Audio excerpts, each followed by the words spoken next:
বিসমিল্লাহির রহমানির রহিম।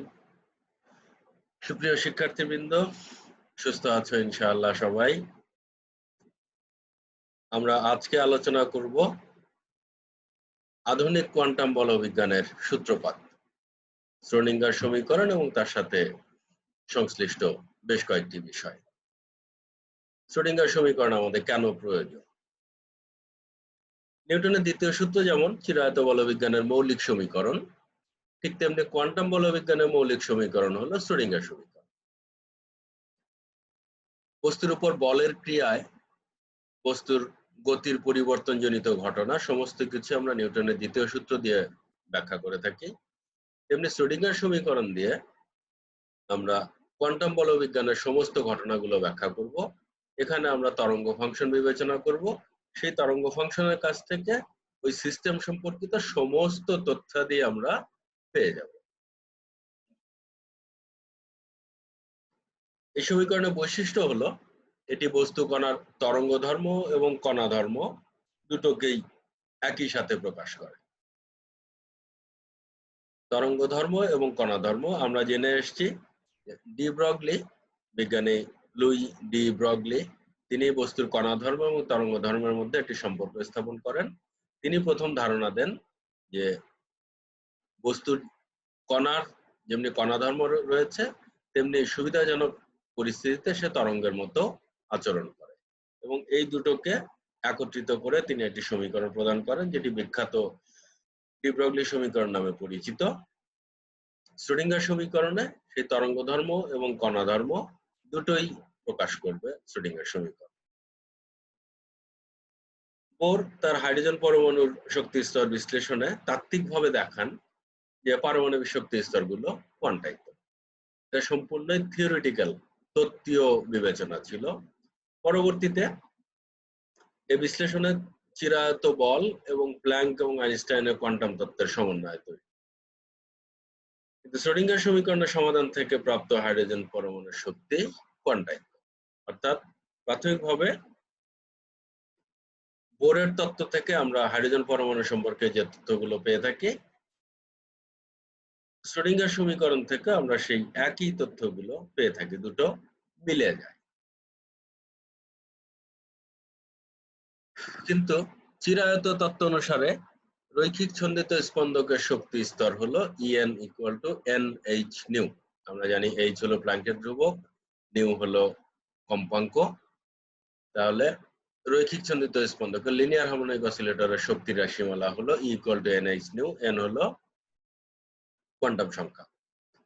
সেক্ষেত্রে N এর মান যদি আমরা শূন্য ধরি তাহলে ভূমি অবস্থার শক্তি পাই শূন্য।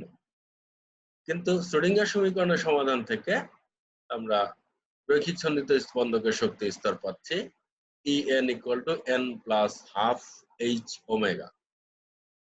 এই যে হাফের ধারণাটি আসলো, এটি শ্রোডিঙ্গার সমীকরণ থেকেই আসে। এরপরে আরো হাফের ব্যবহার রয়েছে বিভিন্ন জায়গাতে, অর্থাৎ অর্ধপূর্ণ সংখ্যার ব্যবহার আমরা শ্রোডিঙ্গার সমীকরণ থেকে পেয়ে থাকি। এখানে যদি আমরা n এর মান শূন্য বসাই তাহলে কিন্তু আমরা পাই যে রৈখিক ছন্দিত স্পন্দকের ভূমি স্তরের শক্তি হলো En equal to half h new, যেটি পরীক্ষালব্ধ ফলাফলের সাথে সঙ্গতিপূর্ণ। এইটি কিন্তু পরীক্ষালব্ধ ফলাফলের সাথে সঙ্গতিপূর্ণ ছিল না, ফলে এটি শ্রোডিঙ্গার সমীকরণের একটি সাফল্য হিসাবে আমরা বিবেচনা করতে পারি। শ্রোডিঙ্গার সমীকরণ ব্যবহার করে যে তরঙ্গ ফাংশন পাওয়া যায় সেটি ব্যবহার করে অবস্থান, ভরবেগ, শক্তি এগুলোর প্রত্যাশিত মান নির্ণয় করা যাবে।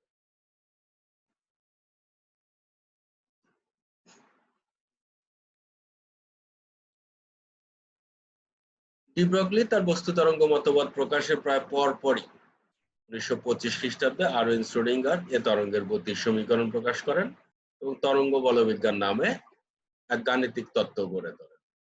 তরঙ্গ বলবিজ্ঞান, ওয়েভ মেকানিক্স ইংরেজিতে আমরা বলে থাকি, ওয়েভ মেকানিক্স। এটি আমরা এক অর্থে বলতে পারি যে আধুনিক কোয়ান্টাম বলবিজ্ঞানের যাত্রা শুরু হলো এখান থেকে। কিভাবে এই গতি সমীকরণটা তৈরি করা হলো আমরা সেটি দেখব এখন। বিজ্ঞানী শ্রোডিঙ্গার দেশ এবং কাল অর্থাৎ স্পেস এবং টাইম এই স্থানাঙ্কের উপর, অর্থাৎ সোজা কথা আর এবং টি এর উপরে নির্ভরশীল তরঙ্গ ফাংশন সাই এর মাধ্যমে ইলেকট্রনের তরঙ্গ গতি বর্ণনা করার জন্য চিরায়ত বলবিজ্ঞান ও তড়িৎচুম্বকীয় তত্ত্বের ক্ষেত্রে ব্যবহৃত তরঙ্গ সমীকরণে অনুরূপ একটি তরঙ্গ সমীকরণ উপস্থাপন করে।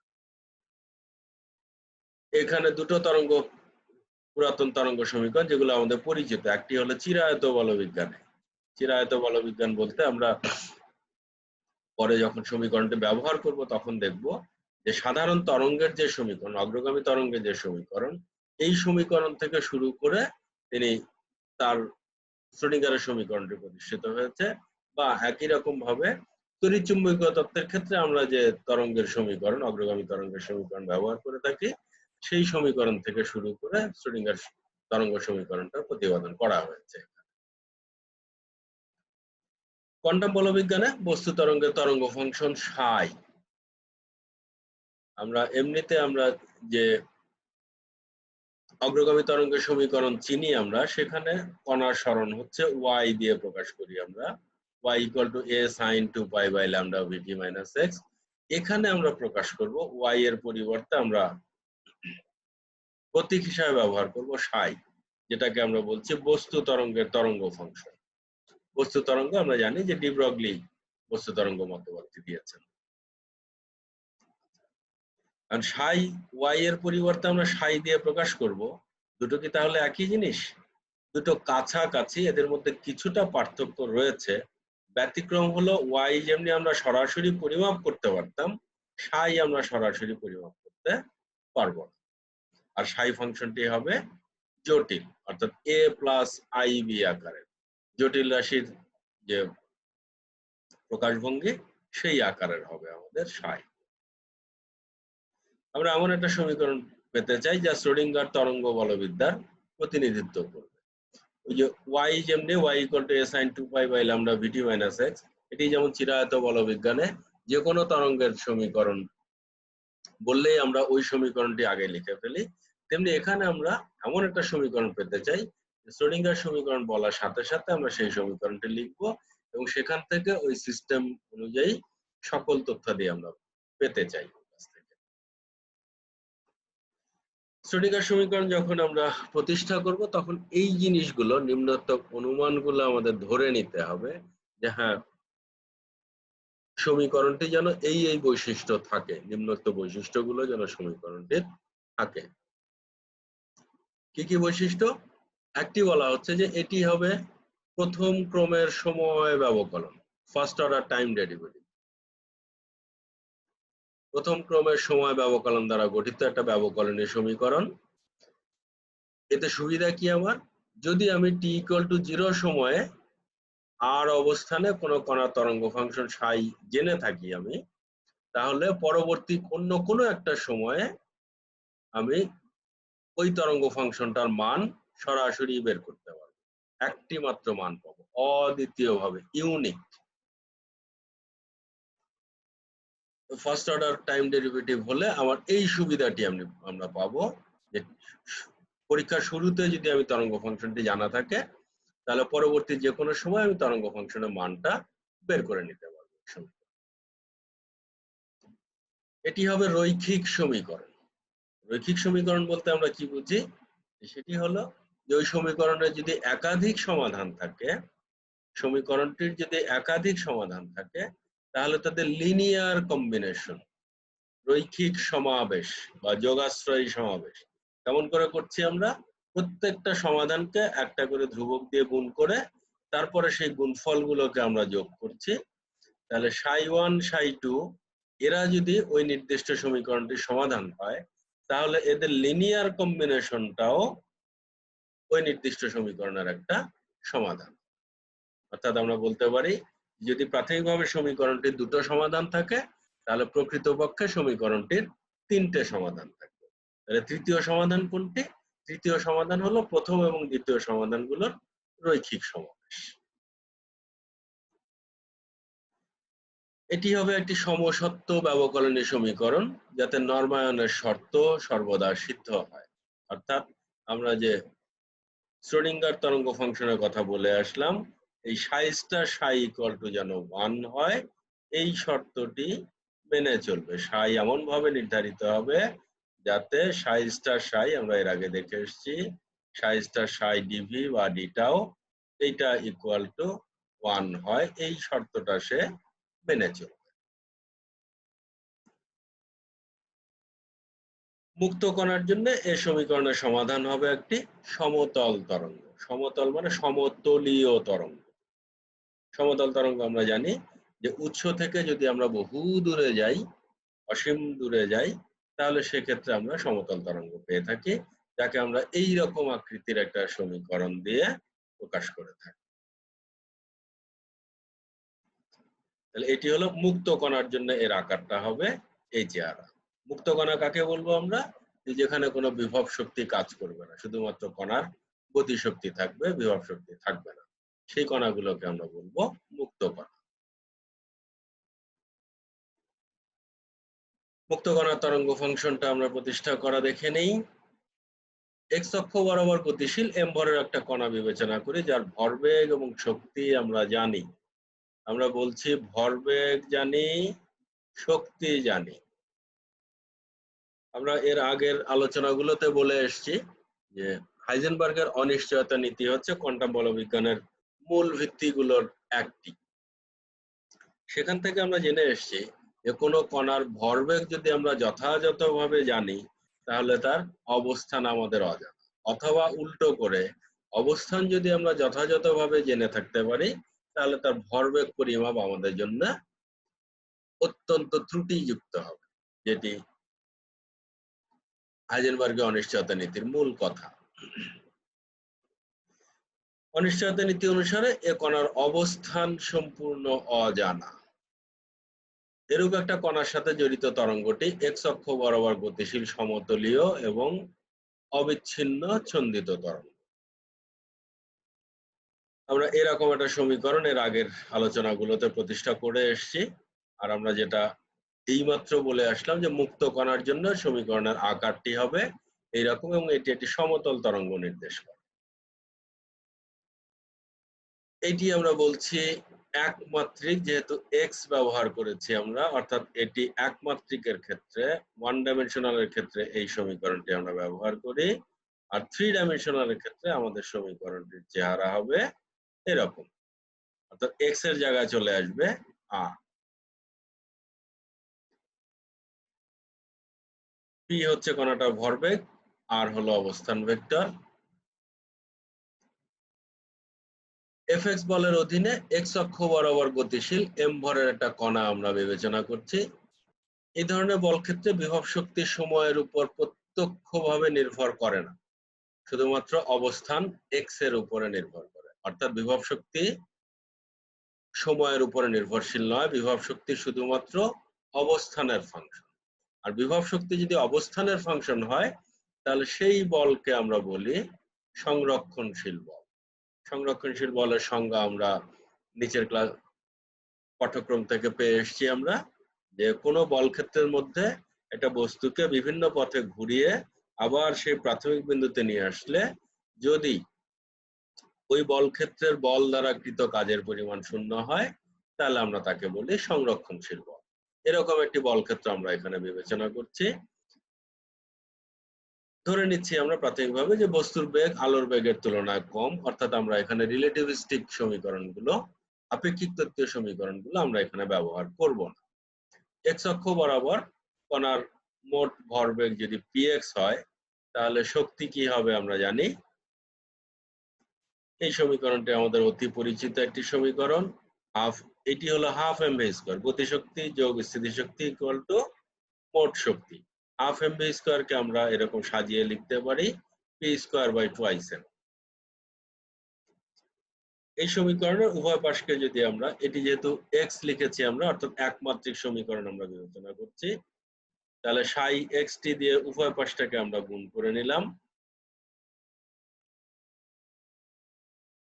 কণার সাথে সংশ্লিষ্ট তরঙ্গ ফাংশন এই আকারটি আমরা একটু আগেই দেখে এসেছি। এখন এই যে সাই এক্স টি, এইটাকে আমরা এই সমীকরণে বসাবো। এই সমীকরণে বসানোর জন্য এইটাকে আমরা এই সমীকরণে বসাবো। এই সমীকরণে বসানোর জন্য আমরা প্রাথমিকভাবে কিছু হিসাব আমরা করে নিই। এই সমীকরণটাকে যদি এক্স এর সাপেক্ষে অন্তরীকরণ করি, দেখো এখানে পার্শিয়াল ডিফারেন্সিয়েশন করা হয়েছে। এক্স এর সাপেক্ষে অন্তরীকরণ করলে এখান থেকে আসবে এই জায়গা, এই টার্ম থেকে আসবে, দুঃখিত,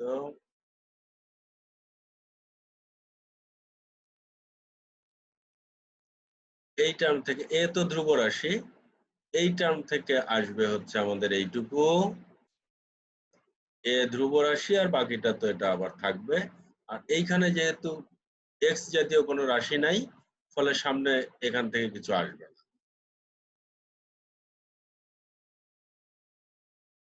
তাহলে এখান থেকে আমরা লিখতে পারি যে del psi by del del x of psi equal to i p x, আর এইটুকু কিন্তু আবার আমাদের সেই তরঙ্গ ফাংশন এইটি, ফলে এর পরিবর্তে আমরা সাই লিখতেই পারি।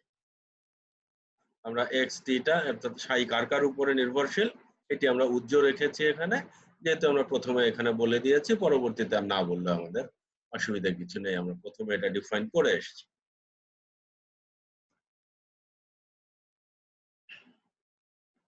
ওই সমীকরণটিকে যদি আবারও আমরা এক্স এর সাপেক্ষে ব্যবকলন করি, তাহলে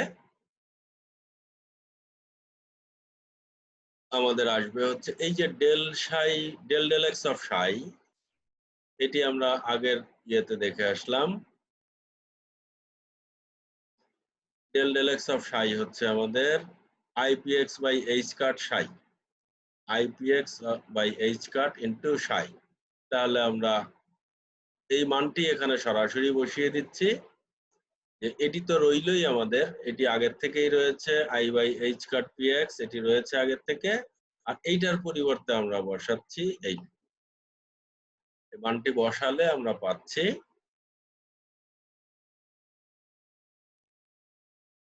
I into I, I square, যেহেতু আই আমরা জানি আই স্কোয়ার ইকুয়াল টু -1, সেই জন্য এখানে মাইনাস বসালাম আমরা। তাহলে সমীকরণটির আকার আসলে এরকম, এটাকে আমরা সাজিয়ে লিখতে পারি এরকম। তাহলে এইচ কাট স্কোয়ারটাকে আমরা এই পাশে নিয়ে আসলাম গুণ অবস্থায়, যেহেতু এখানে ভাগ অবস্থা রয়েছে। এবার আমরা সেই প্রথম সমীকরণটিকে, সাই এর সমীকরণটিকে আমরা যেটা লিখেছিলাম যে psi equal to a to the power i by H কাট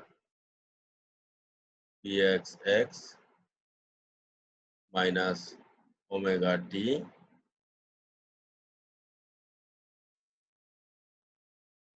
এই সমীকরণটাকে আমরা টি এর সাপেক্ষে অন্তরীকরণ করব। আমরা অন্তরীকরণ করলে কি পাবো আমরা, এবার যদি টি, আগের বার কিন্তু এক্স এর সাপেক্ষে করেছি, এবার টি এর সাপেক্ষে করব, অর্থাৎ এইখানে আসবে আমাদের, এইখান থেকে এই দুটো মিলে যা আসে সেইটুকুই সামনে আসবে আমাদের, আসলো এটাকে আমরা এরকম লিখতেই পারি। এইটুকু যেহেতু আমাদের আবারও সেই সাই ফিরে এসছে, তাহলে del del T of psi equal to minus i e by H cut psi. তাহলে আমাদের যে প্রথম যে তরঙ্গ সমীকরণটি আমরা ধরে নিয়েছিলাম, সেই সমীকরণে বাম পাশের এবং ডান পাশের দুটো অংশই আমরা পেয়ে গেছি, এই অংশটাও পেয়েছি, এই অংশটাও পেয়েছি। আমরা যদি এখন এই মানগুলো ওখানে বসাই, এটাকে আমরা আরেকটু সাজিয়ে লিখলাম, তাহলে আমরা লিখতে পারছি e psi equal to I H cut del del T of psi. এখন এই দুটো মান, এই মানটি এবং এই মানটি আমরা, এটার মান এবং এটার মান আমরা ওখানে বসাবো ওই সমীকরণে।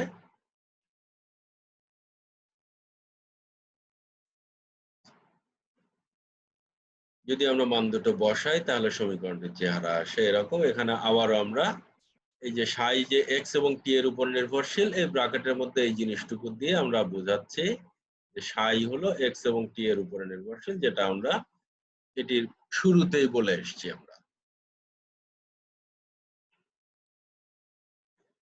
এই সমীকরণ সংরক্ষণশীল বল ক্ষেত্রের অধীনে এক্স অক্ষ বরাবর গতিশীল কণার শ্রোডিঙ্গার সময় সাপেক্ষ সমীকরণ। শ্রোডিঙ্গারের সময় সাপেক্ষ সমীকরণ অর্থাৎ সময়ের উপরে নির্ভরশীল একমাত্রিক সমীকরণ। যেহেতু আমরা এক্স দিয়ে প্রকাশ করেছি এখানে, সেহেতু আমরা বলছি একমাত্রিক সমীকরণ প্রকাশ করে। এখানে সাই হলো এক্স এবং টি এর ফাংশন, আর ভি হলো শুধুমাত্র এক্স এর ফাংশন, ভি টি এর উপরে নির্ভরশীল নয়। ভি হলো শুধুমাত্র এক্স এর ফাংশন।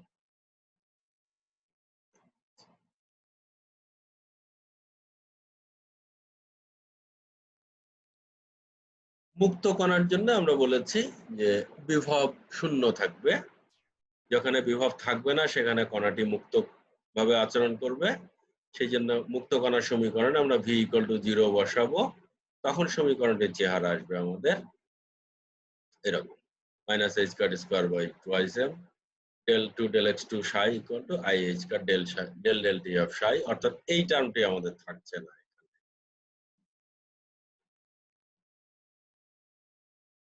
তাহলে এটি হলো আমাদের একমাত্রিক ক্ষেত্রে, এটি একমাত্রিক ক্ষেত্রে শ্রোডিঙ্গারের সময় সাপেক্ষ সমীকরণ। এটি ত্রিমাত্রিক ক্ষেত্রে তাহলে সময় সাপেক্ষ সমীকরণ হবে আমাদের। তার আকৃতিটা একই থাকছে, শুধুমাত্র চলকগুলো পাল্টে যাচ্ছে। একমাত্রিক ক্ষেত্রে আমরা এক্স দিয়ে, সাই হলো এক্স এবং টি এর উপরে নির্ভরশীল, আর ত্রিমাত্রিক ক্ষেত্রে সাই হবে আর এবং ই এর উপরে নির্ভরশীল। এইটুকুই পার্থক্য, সমীকরণের চেহারার কোনো পার্থক্য আসবে না।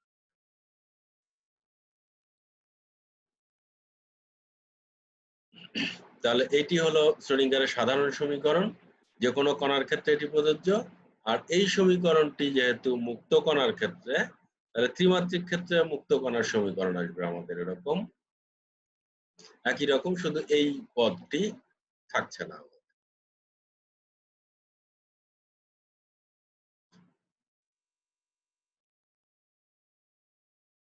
এবার আমরা চলে যাব একমাত্রিক তরঙ্গ সমীকরণ পৃথকীকরণ। তরঙ্গ সমীকরণটাকে আমরা আমাদের হিসাবের সুবিধার্থে পৃথক করে নেব, আলাদা আলাদা করে নেব। কি পৃথক করব?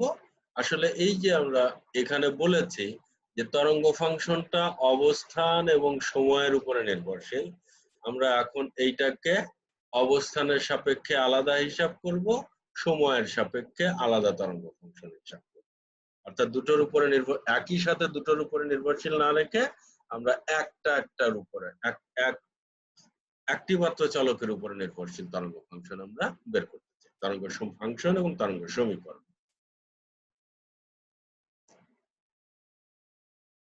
এই সমীকরণটি দুই চলকের আংশিক ব্যবকলনীয় সমীকরণ। দুটো চলক রয়েছে এখানে, একটি হচ্ছে এক্স এবং আরেকটি হচ্ছে টি। বিভব শক্তি শুধুমাত্র এক্স এর ফাংশন হলে এই সমীকরণটিকে সময়ের সাপেক্ষ এবং সময় নিরপেক্ষ দুটো অংশে ভাগ করা যাবে। কেমন ভাবে ভাগ করা যায় আমরা দেখি একটু। ধরে নিচ্ছি যে তরঙ্গ ফাংশনের সময় নিরপেক্ষ অংশ হলো ইউএক্স, অর্থাৎ এই যে এর মধ্যে কিন্তু অবস্থান এবং সময় দুটোই রয়েছে, অর্থাৎ সাই একই সাথে অবস্থানের উপর নির্ভরশীল এবং সময়ের উপর নির্ভরশীল। এটাকে আমরা ভেঙে নিচ্ছি যে দুটো অংশের সমন্বয়ে তৈরি, সাই দুটো অংশের সমন্বয়ে তৈরি। একটা অংশ হলো শুধুমাত্র এক্স এর উপরে নির্ভরশীল, আর একটা অংশ শুধুমাত্র সময়ের উপরে নির্ভরশীল আমরা ধরে নিচ্ছি। অর্থাৎ গাণিতিকভাবে আমরা লিখছি psi X T equal to U X into F of T. U function of X এবং এফ ফাংশন অফ টি, এই দুটোর গুণফল হলো আমার সাই। আর এই মানটা আমরা এই সমীকরণে বসাই। এই সাই ফাংশন অফ এক্স টি এর পরিবর্তে এইটার পরিবর্তে এইটার পরিবর্তে এবং এটার পরিবর্তে যদি আমরা এইটা বসাই, তাহলে আমাদের আকৃতিটা আসে এরকম। এই সমীকরণটাই আমরা পরের পৃষ্ঠায় লিখছি আমাদের হিসাবের সুবিধার্থে, অ্যাজ ইট ইজ লিখছি আমরা।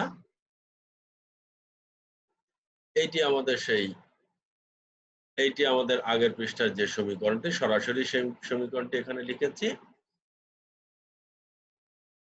এখান থেকে এখন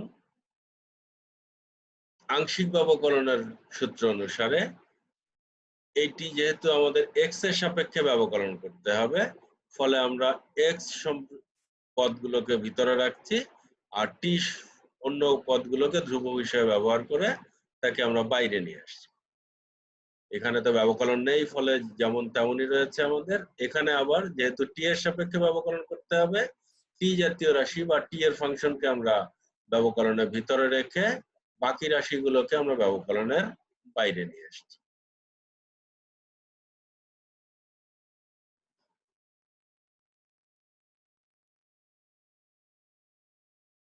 আচ্ছা, এখানে আরেকটি জিনিস আমরা যদি খেয়াল করি, আমাদের লেখার মধ্যে আমরা এখানে ব্যবহার করেছি ডেল আর এখানে ব্যবহার করেছি ডি। হঠাৎ করে আমরা ডেল থেকে ডি তে চলে আসলাম কি করে, বা ডি থেকে ডেলে চলে আসলাম কি করে? আমরা অয়লারের সূত্র থেকে জানি যে যখন একাধিক চলকের উপরে নির্ভরশীল হয় তখন আমরা ডি ব্যবহার করে থাকি, আর যখন একটি আর ডেল মানে হলো একটি মাত্র চলকের সাপেক্ষে আমাকে ব্যবকলন করতে হবে। কিন্তু যখন যাকে ব্যবকলন করব মূল জিনিসটা নিজেই একটি মাত্র চলকের উপর নির্ভরশীল যখন থাকে, তখন আংশিক ব্যবকলন করলে আমরা যে ফলাফল পাবো, আমরা টোটাল ডিফারেন্সিয়েশন বা সম্পূর্ণ ব্যবকলন করলেও সেই একই ফলাফল পাবো। ফলে এক চলকের ক্ষেত্রে ডি অথবা ডেল যে কোনোটি ব্যবহার করলে অসুবিধার কিছু নেই।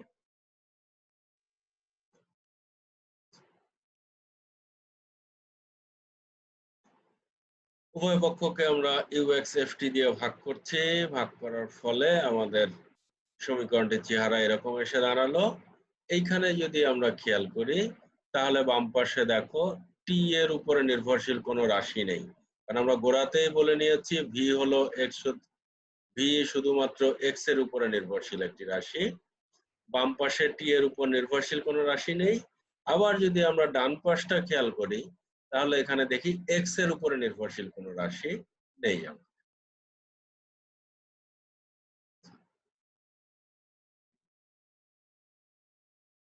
এক্স এবং টি স্বাধীন বিধায় এই সমীকরণের প্রত্যেক পার্শ্ব একটি ধ্রুবকের সমান। যেহেতু এক্স এবং টি একজন আরেকজনের উপর নির্ভর করে না, ফলে বাম পাশটাকে এইটাকে আমরা একটা ধ্রুবকের সমান ধরতে পারি, আবার ডান পাশটাকে আলাদাভাবে সেই ধ্রুবকটারই সমান ধরতে পারি। আমরা পরে যে এটা বের করব যে এটি আসলে কার সমান, এই উভয় অংশটা কোন পাশের সমান, কোন ধ্রুবকের সমান। দুঃখিত। এখন আমরা এর আগের আলোচনা থেকে, বিগত চ্যাপ্টারের আলোচনা থেকে আমরা এই সমীকরণটি পেয়ে এসেছি আমরা i h cut del del T of psi equal to e psi, e এর ই অপারেটরের আইগেন ভ্যালু, আইগেন মান, ওই সমীকরণ থেকে আমরা এটি পেয়ে এসেছি। সাই এর পরিবর্তে আমরা ভেঙে লিখলাম এরকম। এইখানে যেহেতু আমাদের আবার টি এর সাপেক্ষে ব্যবকলন করতে হবে, ফলে টি ব্যতীত রাশিগুলোকে, টি এর ফাংশনগুলোকে ভিতরে রাখলাম, অন্যগুলোকে বাইরে নিয়ে আসলাম। এ পাশে ব্যবকলনের প্রশ্ন নেই, ফলে যেমন ছিল তেমনই থাকলো আমাদের। এই সমীকরণটাকে যদি আবার আমরা এটা দিয়ে ভাগ করি তাহলে আমাদের সমীকরণের চেহারা দাঁড়ায় এরকম। এখানে আমরা দেখছি যে আগের পৃষ্ঠায় আমরা যে শেষ যে সমীকরণটি পেলাম সেই সমীকরণে এইটুকু হচ্ছে সেই সমীকরণের ডান পার্শ্ব, এইটুকুর মান কত? ই।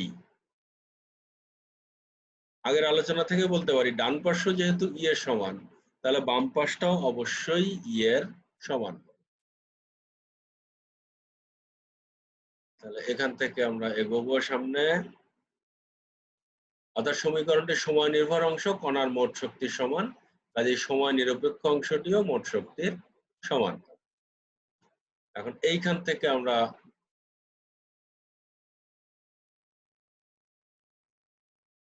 গাণিতিক প্রক্রিয়ার মাধ্যমে একটু যাচ্ছি। আমরা এটাকে সাজিয়ে এরকম করে লিখতেই পারি। এটাকে যদি সমাকলন করি আমরা তাহলে এই পাশটা পাবো del del del x of del del x of X. আমরা এটা পাচ্ছি হলো ইন্টিগ্রেশন ডিএক্স বাই এক্স এর যে ফর্মুলা আমাদের ইন্টিগ্রেশন ডিএক্স বাই এক্স, এটা আমরা জানি লন অফ এক্স। এই সমীকরণ অনুসারে এই পাশের পরিবর্তে আমরা লিখছি এটা, এই পাশে আমাদের টি এর সাপেক্ষে সমাকলন করলে টি আসবে, আর এটি যেহেতু অনির্দিষ্ট সমাকলন ফলে একটি ধ্রুবক আমাদের থাকবে। এই ধ্রুবকটি আমাদের প্রয়োজন অনুপাতে, এটি সমাকলন ধ্রুবক, আমাদের প্রয়োজন অনুপাতে এটাকে ধরে নেওয়া হয়। সেই হিসাবে ধরে নিয়ে আমরা এই পুরো সমীকরণটাকে সিম্পলি এরকম একটা, এই সমীকরণটাকে আমরা এরকম হিসাবে লিখতে পারি। যদি আমরা এই সিটাকে আমাদের প্রয়োজন অনুপাতে কি ধরলে এরকম আসবে, আমরা সি এর মানটা সেটা ধরবো। অর্থাৎ এটাকে আমরা সিটাকে লন অফ সামথিং আমরা ধরে নেব, ধ্রুবকটাকে লন অফ সি বা লন অফ এ বা ইত্যাদি একটা কিছু ধরে নিলে সমীকরণের চেহারা এরকম আসবে। অর্থাৎ ডান পাশে এফ টি এর মান কিন্তু আমরা পেয়ে গেলাম এখান থেকে, যে সময় নির্ভর অংশ যেটা, তার যে সমাধান সেই অংশটা কিন্তু আমরা পেয়ে গেলাম।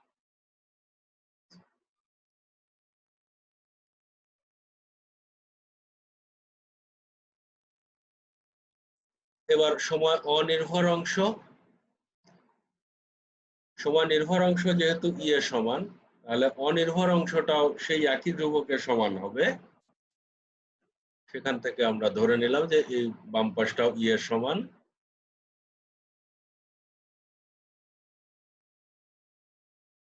এই সমীকরণের দুই পাশকে যদি আমরা ইউএক্স দিয়ে গুণ করি তাহলে এটি ক্যান্সেল হয়ে যাবে, এখানে একটা ইউএক্স আসবে, এখানে একটা ইউএক্স আসবে, তাই এসছে আমাদের এটি একক কণার জন্য একমাত্রিক সময় অনির্ভর সমীকরণ, সময় অনির্ভর শ্রোডিঙ্গার সমীকরণ। তার মানে এর মধ্যে কোনো রাশি সময়ের উপরে নির্ভরশীল নয়। এটাকে আমরা স্থির অবস্থার সমীকরণও বলতে পারি। যেহেতু সময়ের উপরে নির্ভরশীল নয়, অর্থাৎ সময়ের সাপেক্ষে এই সমীকরণে কোনো পরিবর্তন ঘটছে না, সেই জন্য আমরা এটাকে বলছি স্টেডি স্টেট ইকুয়েশন বা স্থির অবস্থার সমীকরণ। এর সমাধানটা আমরা ধরে নিচ্ছি ইউএক্স। ইউএক্সটা হচ্ছে এই সময় অনির্ভর তরঙ্গ সমীকরণের সমাধান। তাহলে আমরা দুই অংশের জন্য দুটো সমাধান পেলাম। ডান পাশের অংশের জন্য সময় নির্ভর অংশের জন্য একটি সমাধান আমরা পেয়েছি, সময় অনির্ভর অংশের আরেকটি সমাধান আমরা এখানে ধরে নিলাম। তাহলে আমাদের মোট সমাধানের চেহারাটা কি হবে সেটা আমরা দেখবো এখানে। এই সমীকরণের বৈশিষ্ট্যগুলো আমরা এখানে একটু বলে নেই, যে এটি একটি রৈখিক সমীকরণ, ইউএক্স এর ঘাত 1, ইউএক্স এর পাওয়ার 1। এটি ইউএক্স সাপেক্ষে সমসত্ব, কারণ এক্স এর উপর নির্ভরশীল ছাড়া অন্য কিছু এই সমীকরণের, অন্য চলকের উপর নির্ভরশীল কোনো রাশি এই সমীকরণের মধ্যে নাই। আর এটি সেকেন্ড অর্ডার ডিফারেনশিয়াল ইকুয়েশন। দেখো ইউএক্স কে এক্স এর সাপেক্ষে দ্বিতীয়বার ব্যবকলন করতে হচ্ছে, সেই জন্য এটাকে বলা হচ্ছে দ্বিতীয় ক্রমের সমীকরণ, সেকেন্ড অর্ডার ডিফারেনশিয়াল ইকুয়েশন। তাহলে আমরা আলাদা আলাদা সমাধান পেয়ে আসলাম, অর্থাৎ সময় নির্ভর অংশের একটা সমাধান পেলাম, সময় অনির্ভর অংশের একটা সমাধান পেলাম। এখন আমরা যাব তাহলে টোটাল সমীকরণটার মূল সমাধান কি হবে। শ্রোডিঙ্গার সমীকরণকে আমরা এই রকম চেহারায় লিখে থাকতে পারি। আমরা প্রথম যে আকারে লিখেছি সেটাকে সিম্পলিফাই করে জাস্ট এ পাশ থেকে ও পাশে রাশিগুলো নিয়ে এসে ডান পাশে আমরা শূন্য রাখতে চাই, তাহলে এরকম আসে। এটি কিন্তু যে খেয়াল করো যে এখানে এক্স এর সাপেক্ষে, অর্থাৎ এখানে টি জাতীয় কোনো রাশি নেই, তার মানে হচ্ছে এখানে, তাহলে এইটুকু সময় অনির্ভর অংশ, এইটুকু হচ্ছে সময় অনির্ভর অংশ। আর যদি আমরা এখানে এইটুকু বসিয়ে দিই এক্স এর সাপেক্ষে এক্স এবং টি দুটোর ফাংশন যদি আমরা বলে দেই, তাহলে এটি হয়ে যাবে সময় নির্ভরশীল সমীকরণ। জাস্ট ব্র্যাকেটের মধ্যে এক্স এর সাথে যদি আমরা টি লিখে দিই তখন এটি হয়ে যাবে সময় নির্ভর সমীকরণ। এই মোট সময় নির্ভর সমীকরণ পুরো সমীকরণের সমাধান আমরা ধরে নিয়েছিলাম সাই এক্স টি। তাহলে এই ইউএক্স ছিল হচ্ছে সময় অনির্ভর অংশের সমাধান, আর এইটুকু ছিল আমাদের সময় নির্ভর অংশের সমাধান। তাহলে মোট সমাধানটা হচ্ছে আমাদের এইটুকু, মোট সমাধান আমাদের এই টোটালটুকু।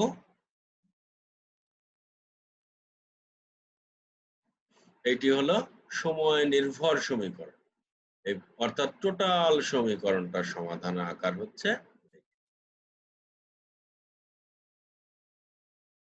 এখানে ই হচ্ছে এইচ নিউ, আমরা এই নিউকে 2 পাই দিয়ে গুণ করছি, আবার 2 পাই দিয়ে ভাগ করছি। ভাগ করলে এটা আমরা পেয়ে যাচ্ছি এইচ বাই 2 পাই মানে হচ্ছে এইচ কাট, আর 2 পাই নিউ মানে হচ্ছে ওমেগা। 2 পাই নিউ বা 2 পাই এফ, এখানে নিউ দিয়ে আসলে আমরা কম্পাঙ্ক বোঝাচ্ছি।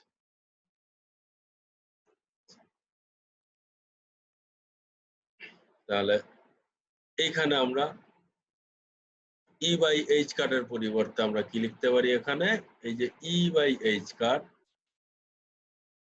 এর পরিবর্তে আমরা এই যে ওমেগা লিখেছি এখানে।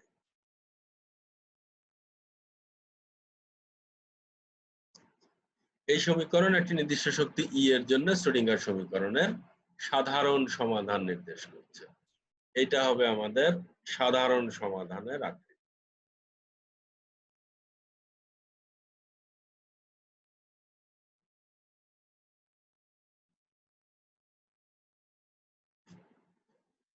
ই এর বিভিন্ন মানের জন্য এই সমীকরণে বিভিন্ন সমাধান পাওয়া যাবে। এরূপ ভিন্ন ভিন্ন সমাধানগুলো রৈখিক সমবায়ী হলো শ্রোডিঙ্গার সমীকরণের সাধারণ সমাধান।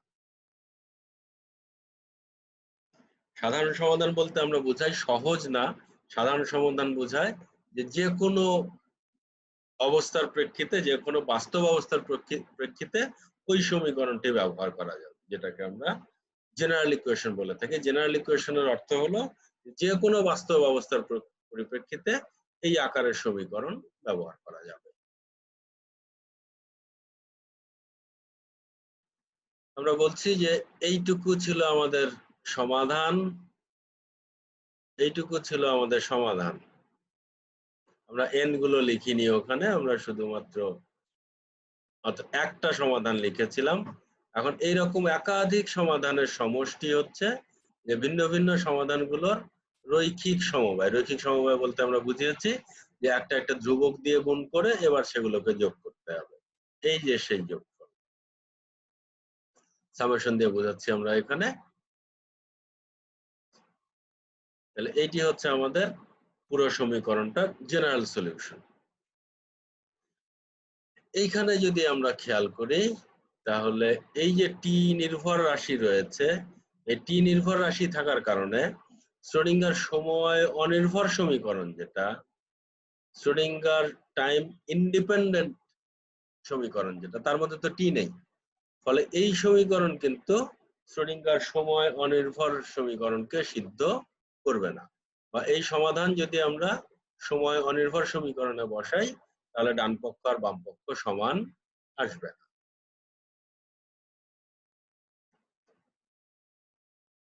এই যে সমীকরণ, এটি যেহেতু এই যে আই রয়েছে, জটিল সংখ্যা রয়েছে, ফলে এটার আমরা জটিল যুগ্ম নিতে পারি, ইংরেজিতে বলা হয় কমপ্লেক্স কনজুগেট।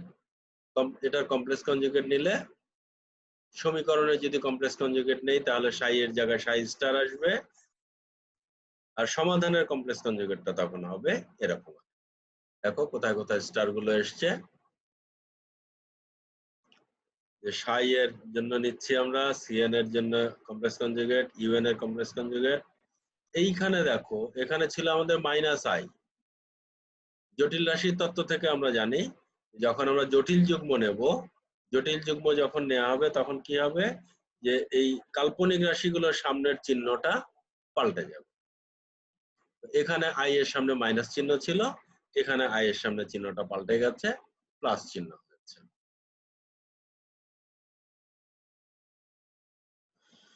সুপ্রিয় শিক্ষার্থীবৃন্দ, আমাদের এই আলোচনাটি প্রস্তুত করতে এই বইগুলোর সহযোগিতা নেওয়া হয়েছে। তোমরা ভালো থাকবে সবাই, নিশ্চয়ই সামনে আবারও তোমাদের সাথে কথা হবে ইনশাআল্লাহ। আল্লাহ হাফেজ।